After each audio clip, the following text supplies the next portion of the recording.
I am Akil Twilly. I am from Detroit, Michigan, and I am studying social work. So yeah, I was born and raised in Detroit. I am from the hood, however. Many people do not believe that, but that is neither here nor there. I am from the hood. Shut up out the gutter. So, you know, I am from the hood though. And in high school, senior year, approached very quickly. So, you know, it really took a long time. But when it approached, I didn't know what I was doing in high school, really. It was time to take, it got to the point where it was time to take the ACT. And I was just more so like, a test can't really define where my future is. I was that kid. So I didn't really take the test seriously. It was just more so like, okay, this is a test, they making me take it, let me just do it. And mind you, I came from a Detroit public school.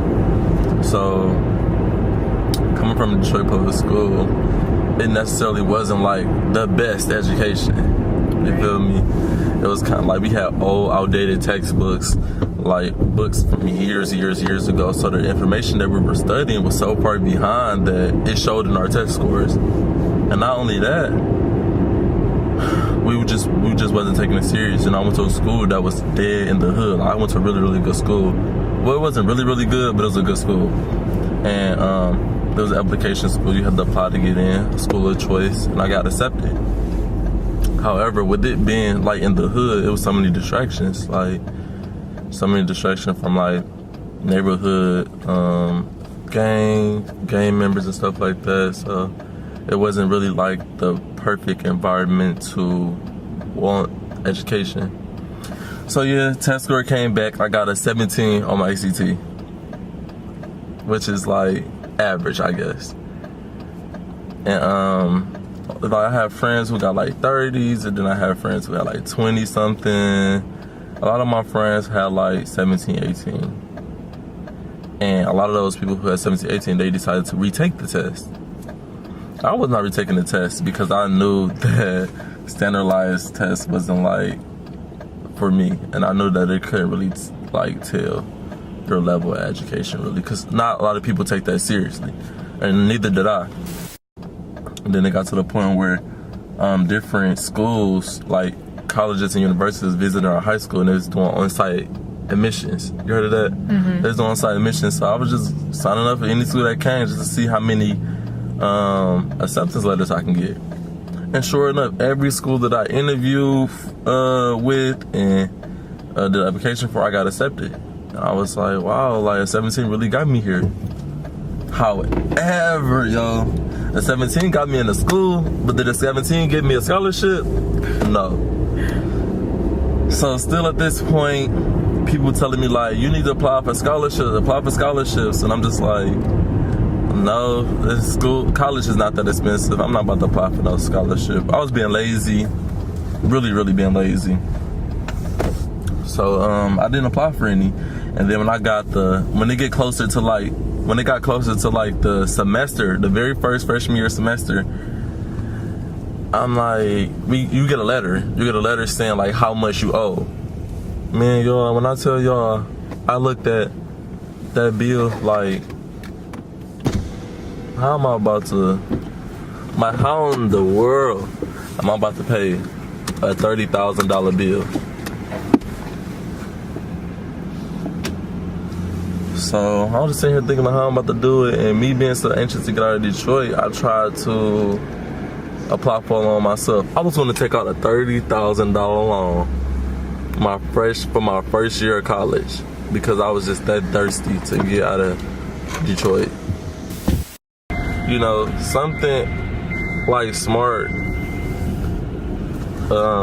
provided me with like a lot of assistance, being, you know, first generation college student from Detroit, Michigan, and not really having like family support physically and financially, to be honest. So with Jantis being my mentor, I was able to realize that I'm not the only one at Bowling Green State University who came from like a low income family. You know, my family is hood rich. They not like, you know, educational rich. They just get their money in other ways. So yeah, Jontez really like mentored me, and he was a great mentor. And today I could text him, talk to him about whatever, so I would consider him as one of my mentors still. I definitely think Bowling Green State University, I always say their name for some reason, but I definitely think they prepared me. But my degree program, social work, oh, that department is a beast. Very, very, very challenging, rigorous. Like, when I tell you, not everybody can do social work, and especially not at Bowling Green State University, because so many projects, so many tests, so many quizzes. Like, it's a lot. You have to have community service hours. You have to have positive relationships with the faculty. It's a lot. So I think they did prepare me for real. I have the best academic advisor, Dr. Peggy Adams, and she became my mentor. Like, we never really established it for real. I just made her my mentor. I started visiting her whenever I needed help, email her all the time, because originally she wasn't my academic advisor. It was someone else, but I didn't think she was meeting my needs. So I just started going to Dr. Peggy Adams, and she accepted me, and that's who helped me with my academic career. And she's over the social work program. So we became really, really close. And when I did my independent research, I asked her to be my mentor, and she agreed. So she helped me, throughout that summer when I was doing my research. So yeah, I would say they really, really, really, really prepared me. And like, I made strong bonds and relationships with the faculty to the point where I'm currently applying to grad schools right now, and I'm submitting my grad school applications tomorrow. Like tomorrow, y'all, I submitted my applications, and I asked them to write me recommendations, and they agreed. So that just says a lot about the program. Like, you really get to know these professors on a deep, deep level. So yeah, that's the one little thing I'm going through right now. The whole grad school process. That's a whole other different. Man, you got to be very intentional. Like, you can just apply anywhere. Right. I seen you was trying to go to Case. Let me tell you, that's my number one. That's at my list. Like, they social work program is number 9 in the nation and number 1 in Ohio. Wow. That's my number 1. But I really want to go to Case.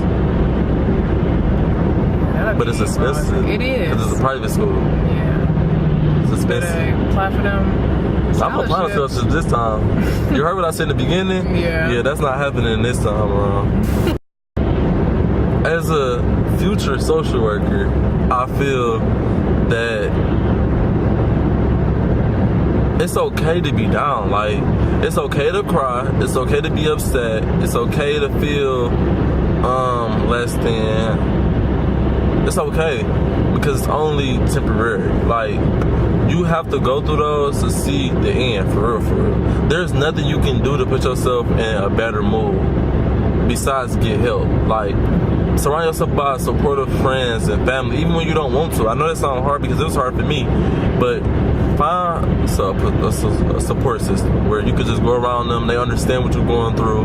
They're not asking you constantly, what's wrong, what's wrong, what's wrong? I hate when people ask me that. I don't have an answer. If I knew what was wrong, I'll be able to correct it. I don't know what's wrong. A lot of people who go through like depressive states and like times where they don't feel like their normal selves, or they feel down, they don't really know what's wrong. It's just what they going through. But you have to realize, you have to recognize your triggers. So know what your triggers are. Write in a book, a journal, or something. Pray if you're religious. Pray and think about what your triggers are. What you don't like. Write it down. What you don't like and what you like. The type of people you like and the type of people you don't like. What you want to change about yourself. What you want to change about your environment. And in that, you're going to find your trigger. You're going to find it. So that's my advice for real. Like, my advice is just to it's okay not to be okay. Like, do not rush yourself to get out of something. Do not feel bad for feeling bad. And things will be alright for real.